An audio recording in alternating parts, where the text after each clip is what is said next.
Now guys, I've talked about Hopsin before. This is Halos and Heroes. I don't know him personally. But what I do know is a cry for help when I hear one. Now Hopsin's gone on to say that he's gotten help for these issues, and his videos after this, when he started his comeback, really let us know where he was at the time of writing this. But I can tell you, I felt every single word about wanting to be more, wanting to know human interaction on a personal level. And then when you start to get that success, when you start to get going and people start to knock you down because you're doing better than them, I know how that feels on a micro level. I don't have the fame and success of Hopsin. Never will.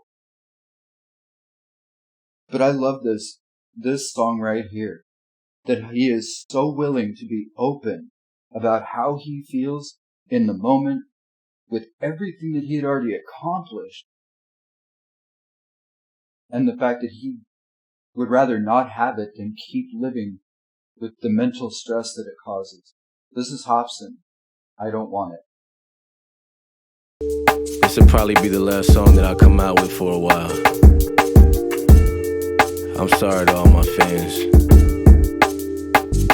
I always think of Robin Williams, someone we loved and who we saw appealing. He made us all laugh as adults and children. Shit, all the millions that he had. I wonder what were his thoughts and feelings 5 minutes before the belt had cut his breath off and killed him. Right off the bat, the juxtaposition that we experienced when those of us that cared about Robin Williams, learned that he was gone. Permanently gone. No more Robin Williams. No more Funny Man. No more. We see this elevated character, this persona that's been built up to us. And then we realize that it is a persona. I tell jokes because I know what it's like to feel alone and empty inside and not want anyone else to have to feel that. And that's how Robin Williams was. Probably something like my thoughts now. What goes up has gotta fall down. I guess I pour it all out, cause right now the Reaper's in the room visiting. So if I do leave, at least you know why I did it then. Look, let's start off by being thankful that he didn't. It's easy. I've been there. I know how easy it is to just want to give up and quit and roll over and die and say F it. It's not hard. When you build something for so long and it's not going the way you want it to or coming to fruition the way you expected it to, yeah, it gets frustrating. But you know what? Don't give up. Don't. Because whether you believe it or not, there's at least one person here right now that cares, and that's me. No one is here with me, guiding me through all of this. How to make videos, how to do all this. I'm doing it myself, trial and error. People that I thought cared, even recently have turned their back on me and walked away from me. My job, my dog is gone. My kids are gone. This isn't easy for me right now, but I want to be here for you guys. Just to show you that even if you are alone, even if you feel alone, as long as you know that someone out there cares, whether they are in contact with you on a daily basis or just through this, at least you know somebody cares. Don't give up on yourself. It started way back then when I was a kid at first. Niggas bullied me when they saw that I was an introvert. I was never cool, had no friends, no chicks would flirt. Every school year it's like all my issues were getting worse. My whole life they was calling me corny, stupid. I never had a dad who was there to mentor me through it. Now see, I was bullied a lot. grew up bullied. Been through a lot, experienced a lot. I know what this is like. To this day, finding and retaining a relationship for me is very difficult. I'm still alone. But you know what? It's life. It sucks, but Skateboarding was my escape. It wasn't just for amusement. My issues kept reoccurring, so I would resort to music. I'd vent about the burdens that were sitting in my heart. I'd vent about the way I felt from swimming with the sharks. My mom was always working, so our bond was stripped and ripped apart. Ain't no fucking family memories, ain't no pictures at the park. Then I thought, I do have some family pictures, but I was a latchkey kid growing up. Both my parents worked. Both my parents are still working. They've been married for 44 years. And my dad has dementia. And it's progressively getting worse. It'll never get better. And, you know, it's hard realizing that that family unit that was there, not there, not there, that it's progressively getting worse. All I can do is hold my head up and pray for my dad. Spiritual, not religious. Don't want to debate it in comments. Please don't. But, you know, it is what it is. the world is about to see hell come. And I'ma live the good life everyone else wants. And in that moment my tears dried and I felt numb. Then years later I blew up, the mission was well done. I don't want it no more. I don't want it no more. Isn't it interesting that he goes, you know, I blew up, the mission was done, and then immediately flips into the chorus of I don't want it no more. The low-key beat to this is, it kind of gives emphasis to the words. It makes it so that you aren't paying attention as much to the technicality, the musicality, the beat, and realize that he's just riding the beat so he can get his message out there. And he wants you to hear his message more than he wants you to pay attention to anything else going on in this. Now, the chorus is awesome, and the musicality in the chorus is awesome, but it's still it's still dropped back enough that you can pay attention to the underlying message. No more. I don't want it no more. I don't want it no more. No more. I don't want it no more. I don't want it no more. No more. I don't want it no more. I don't want it no more.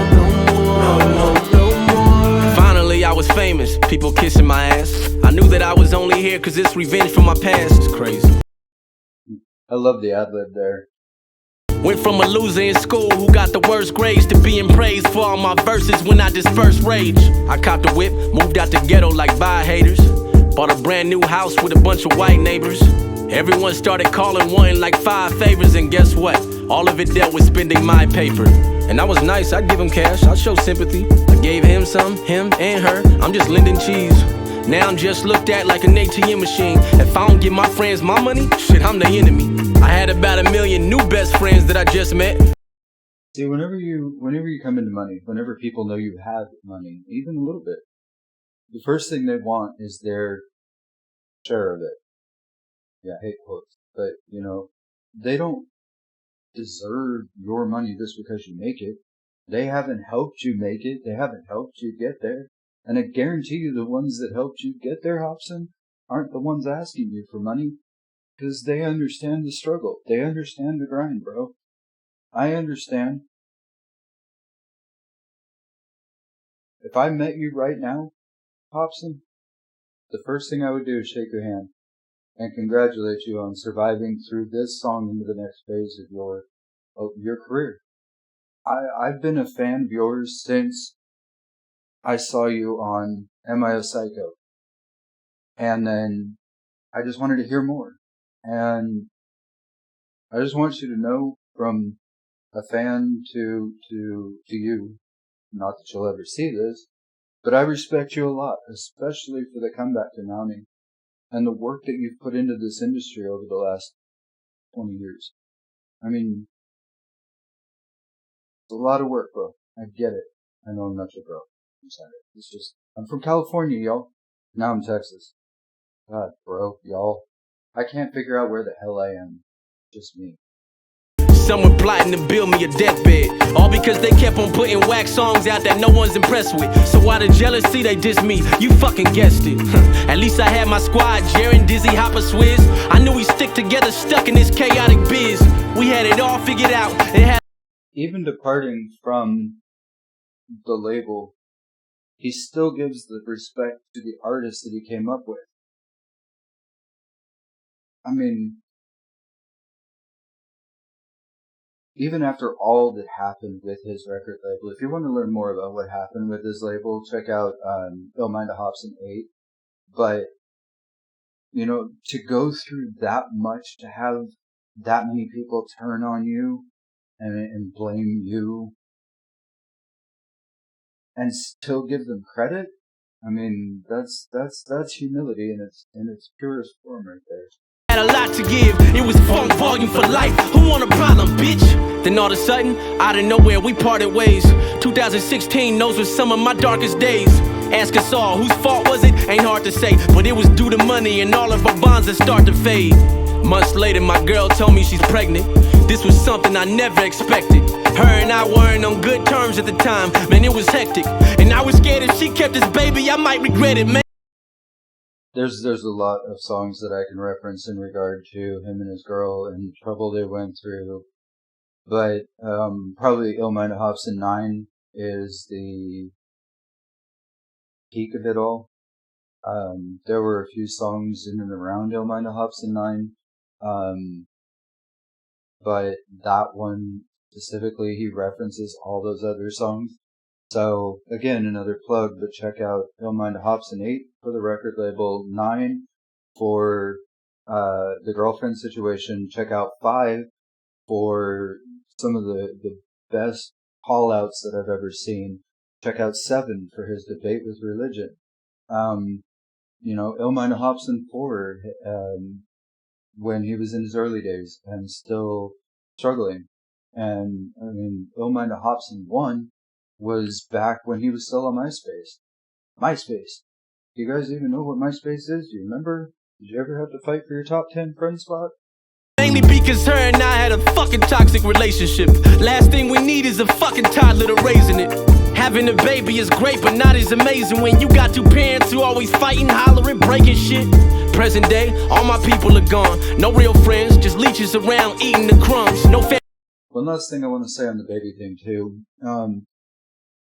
I give him a lot of props on that regard because he is actively identifying that he doesn't feel like having a baby in that situation because of the toxicity of the relationship would have been a good idea.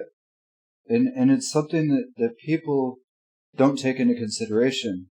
Or conversely, they try to trap the person in with a pregnancy. Either they fake a pregnancy to get the person to stay, or instead of figuring out options without going down that rabbit hole, they decide to stay for the sake of the baby, even if that's not the best course of action. Family bonds, no FB, can't be with my son. No fucking girlfriend, I swear I thought that she was the one. I feel alone, and I struggle to give my fans what they want from me. I'm struggling to build this UP company. I'm begging on my fucking knees like, God, please help me, cause I can't fucking breathe. I'm trying to smile, but pain is cutting deep. Show me that I'm more than just a rapper. Show me that this life that I've been working on is meant to be more than just a disaster. I hope this message I'm sending is floating up above. Instead of focusing on fame, I should have focused on the love. No, you know what, Hopsin? You were kind of in a catch-22. You were focused on the fame because you weren't building what you wanted out of life. But finding that balance, that happy medium between love and relationships and building what you want, that's an eternal struggle, man. It's an eternal struggle. I get it. it no more. I don't want it no more. No more. I don't want it no more. I don't want it no more. No more. I don't want it no more. No more. I don't want it no more. No more. I don't want it no more. No more. I don't want it no more. No more. No more. I gotta go find myself. I hope you all can understand.